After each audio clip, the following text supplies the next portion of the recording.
We are preparing for Christmas, and part of the preparation is all those good wishes and Christmas cards with the wish of Merry Christmas, and also one of the things that we always mention, or that we assume in that goodness and the joy of Christmas, is the peace.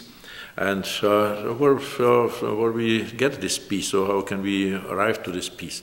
And we have to start with the Lord Himself. The first peace, the peace is the gift of God. It comes from the Lord, and we have to open the heart, our hearts to it.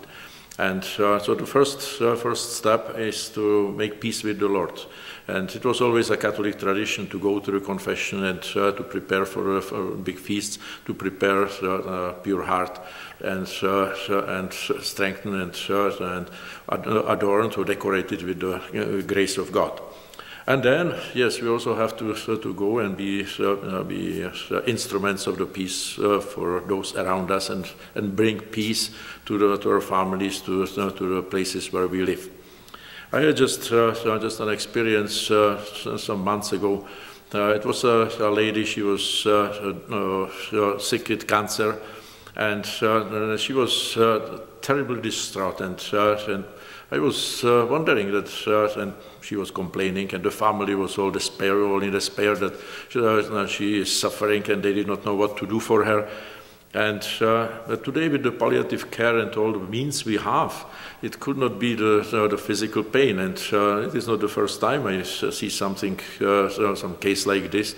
And so I started right away to ask her whether she has some debts with those around her.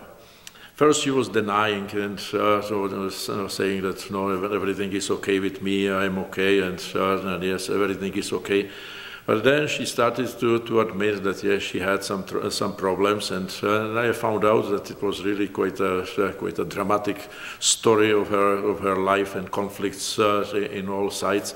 And although they were faking some reasonable relations in the family, it was really fake. And I told her, well, look, you need only one help, and it is to make the peace.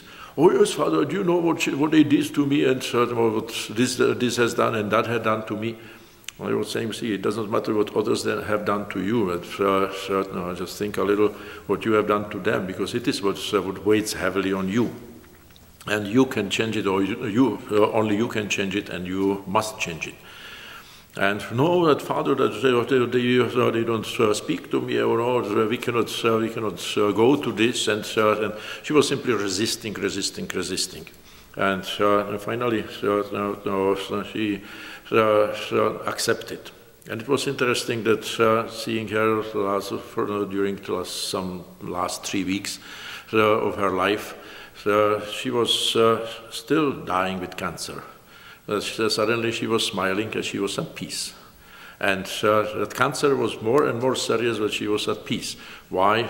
Because the peace must be in the heart and in the soul.